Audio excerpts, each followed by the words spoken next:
بسم اللہ الرحمن الرحیم۔ ناظرین، دنیا کی تاریخ میں ایسے بہت سے انسان اور بادشاہ گزرے ہیں کہ جن کے پاس اتنی مال و دولت تھی کہ جس کا کوئی تصور بھی نہیں کر سکتا،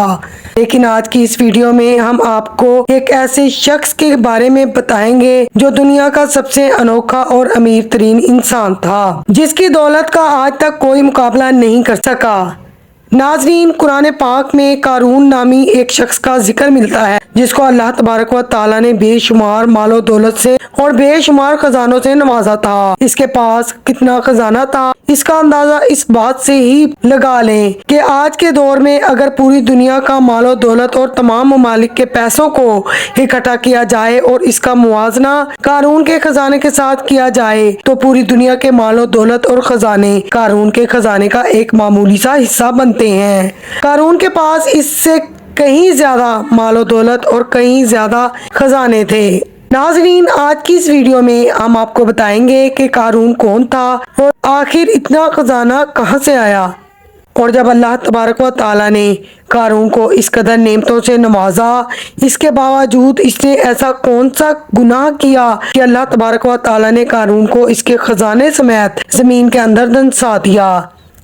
ناظرین محترم، اس ایمان افروز اور عبرتناک واقعے کو سننے کے لیے پلیز ویڈیو کو اینڈ تک لازمی ملاحظہ فرمائیں، اور آپ اگر چینل پر نئے ہیں تو پلیز سبسکرائب کر کے ویڈیو کو لائک کر دیجئے۔ ناظرین، قارون حضرت موسیٰ علیہ السلام کا چچا زاد بھائی تھا۔ قارون حسن و جمال میں بہت بے مثال تھا۔ اللہ تبارک و تعالیٰ نے اس کو بہت سارے حسن سے نوازا تھا، اور حضرت موسیٰ علیہ السلام کی صحبت میں بیٹھنے کی وجہ سے یہ تورات کا بہت بڑا عالم تھا۔ اس کے اندر یہ خوبی بھی تھی کہ وہ بہت با اخلاق اور ملنسار انسان تھا۔ ناظرین، جیسے بہت سارے انسان مال و دولت کے آتے ہی ایک دم سے بدل جاتے ہیں، ایسے ہی قارون بھی مال و دولت کے آتے ہی ایک دم سے بدل گیا اور اللہ تبارک و تعالیٰ کے پیارے نبی حضرت موسیٰ علیہ السلام کا بہت بڑا دشمن بن گیا۔ ناظرین، قارون کے پاس اتنا خزانہ تھا اور اللہ تبارک و تعالیٰ نے اس کو اس قدر مال و دولت سے نوازا تھا کہ 70 اونٹ صرف اس کے خزانے کی چابیاں لے کر چلتے تھے۔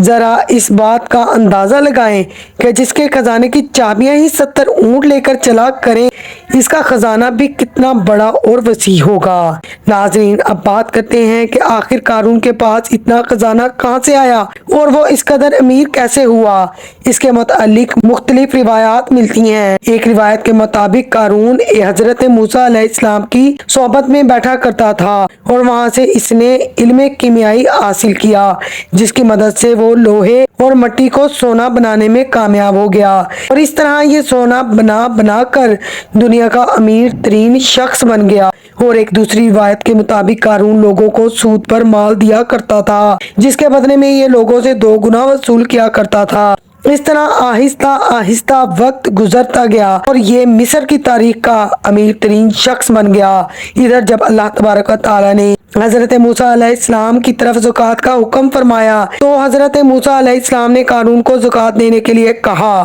پہلے تو قارون نے حضرت موسیٰ علیہ السلام کے سامنے اس بات کا عہد کر لیا کہ وہ اپنے مال سے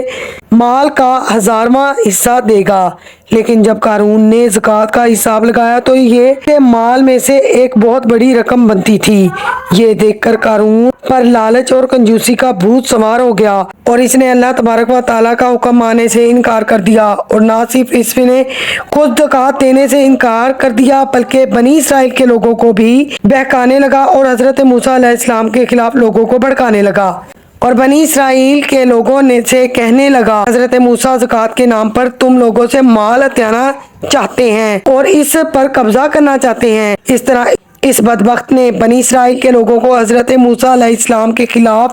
بھڑکانا شروع کر دیا، یہاں تک کہ اس بدبخت نے لوگوں کو حضرت موسیٰ علیہ السلام کے خلاف کرنے کے لیے یہ چال بھی چلی، ایک عورت کو مال و دولت دے کر اس بات پر آمادہ کیا کہ وہ موسیٰ علیہ السلام پر بدکاری کا الزام لگائے تاکہ لوگ معاذ اللہ حضرت موسیٰ علیہ السلام سے دور ہو کر ان سے نفرت کرنے لگے۔ چنانچہ ایک دن ایسا ہوا کہ حضرت موسیٰ علیہ السلام ایک مقام پر کھڑے ہو کر خطاب فرما رہے تھے کہ اسی دوران قارون نے حضرت موسیٰ علیہ السلام کو ٹوکا اور کہنے لگا کہ آپ نے فلاں عورت سے بدکاری کی ہے۔ یہ بات سن کر حضرت موسیٰ علیہ السلام فرمانے لگے کہ اس عورت کو میرے سامنے لاؤ۔ چنانچہ اس عورت کو حضرت موسیٰ علیہ السلام کے سامنے پیش کیا گیا تو حضرت موسیٰ علیہ السلام اس عورت سے فرمانے لگے کہ اے عورت، تجھے اس پاک ذات کی قسم کہ جس نے بنی اسرائیل والوں کو فرعون سے نجات عطا فرمائی اور سمندر میں سے بنی اسرائیل والوں کے لیے 2 راستے بنائے اور بنی اسرائیل والوں کو فرعون کے ظلم و ستم سے نجات عطا فرمائی، سچ سچ بتاؤ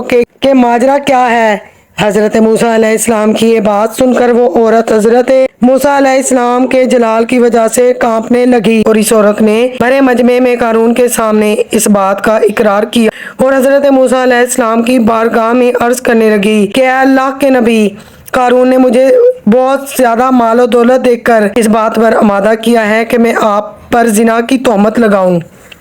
اس عورت کی بات سن کر حضرت موسیٰ علیہ السلام کی آنکھوں سے آنسو جاری ہو گئے اور آپ علیہ السلام اللہ تبارک و تعالیٰ کی بارگاہ میں سجدہ شکر کے لیے گر گئے اور پھر حضرت موسیٰ علیہ السلام نے اللہ تعالیٰ کی بارگاہ میں یہ دعا مانگی کہ یا رب العالمین، قارون پر اپنا قہر و غضب نازل فرما۔ اس کے بعد حضرت موسیٰ علیہ السلام نے بڑے مجمع میں یہ کہا کہ بنی اسرائیل میں سے جو کوئی قارون کا ساتھی ہے وہ قارون کے ساتھ ہو جائے اور جو میرا ساتھی ہے وہ میرے ساتھ ہو جائے۔ چنانچہ اس وقت صرف 2 افراد کے علاوہ باقی تمام لوگ حضرت موسیٰ علیہ السلام کے ساتھ ہو گئے۔ صرف 2 لوگ ایسے تھے جو قارون کے ساتھ کھڑے رہے۔ اس کے بعد حضرت موسیٰ علیہ السلام نے زمین کو حکم دیا کہ اے زمین، تو اس بدبخت کو پکڑ لے۔ تو اس وقت زمین نے اللہ تبارک و تعالیٰ کے حکم سے قارون کو گھٹنوں تک زمین کے اندر دھنسا دیا۔ پھر حضرت موسیٰ علیہ السلام نے دوبارہ زمین کو یہی حکم ارشاد فرمایا تو اس وقت قارون کمر تک زمین کے اندر دھنس گیا۔ یہ منظر دیکھ کر قارون حضرت موسیٰ علیہ السلام کے سامنے رونے لگا اور التجائیں کرنے لگا اور حضرت موسیٰ علیہ السلام کو اپنی رشتہ داری کا واسطہ دینے لگا، مگر حضرت موسیٰ علیہ السلام نے قارون کی طرف کوئی توجہ نہیں فرمائی، یہاں تک کہ اللہ تبارک و تعالیٰ نے قارون کو مکمل طور پر زمین کے اندر دھنسا دیا۔ اس وقت وہ 2 آدمی جو قارون کے ساتھ کھڑے تھے وہ تمام لوگوں کے سامنے یہ کہنے لگے کہ حضرت موسیٰ علیہ السلام نے قارون کو اس لیے زمین کے اندر دھنسایا ہے تاکہ حضرت موسیٰ علیہ السلام قارون کے خزانوں پر قبضہ کر کے اپنا بنا سکیں۔ ان کی آواز سن کر حضرت موسیٰ علیہ السلام نے اللہ تبارک و تعالیٰ کی بارگاہ میں پھر دعا کی اور حضرت موسیٰ علیہ السلام نے اللہ تعالیٰ کی بارگاہ میں یہ عرض کی کہ یا رب العالمین، قارون کے تمام خزانے اور مکان بھی زمین کے اندر دھنسا دے۔ پھر اللہ تبارک و تعالیٰ نے حضرت موسیٰ علیہ السلام کی یہ دعا بھی قبول فرما لی اور پھر قارون کا مکان اور قارون کے خزانے بھی زمین کے اندر دھنسا دیے گئے۔ اس طرح قارون کا غرور و تکبر اور اس کا مال و دولت زمین کے اندر دھنسا دیا گیا، جیسا کہ اللہ تبارک و تعالیٰ اس بات کی طرف ارشاد کرتے ہوئے قرآن پاک میں ارشاد فرماتا ہے، اور جو لوگ بخل کرتے ہیں اس چیز کے اندر جو اللہ تبارک و تعالیٰ نے انہیں اپنے فضل سے دی، ہرگز وہ اسے اپنے لیے اچھا نہ سمجھیں بلکہ وہ ان کے لیے برا ہے۔ عنقریب وہ جس میں بخل کیا کرتے تھے وہ قیامت کے دن ان کے گلے کا توق ہوگا، اور اللہ ہی زمین و آسمان کے خزانے کا وارث ہے اور اللہ تبارک و تعالیٰ ہر بات سے خبردار ہے۔ ناظرین، اس طرح قارون جسے اللہ تبارک و تعالیٰ نے ایمان کی نعمت اور خزانوں سے نوازا تھا لیکن وہ مال و دولت کے غرور و تکبر میں آ کر اللہ کا نافرمان ہو گیا۔ دوستو، اس طرح قارون نے اللہ تبارک و تعالیٰ کا حکم ماننے سے انکار کیا اور زکوٰۃ دینے سے منکر ہوا تو اللہ تبارک و تعالیٰ نے اس کے خزانوں سمیت زمین کے اندر اسے دھنسا کر نشان عبرت بنا دیا۔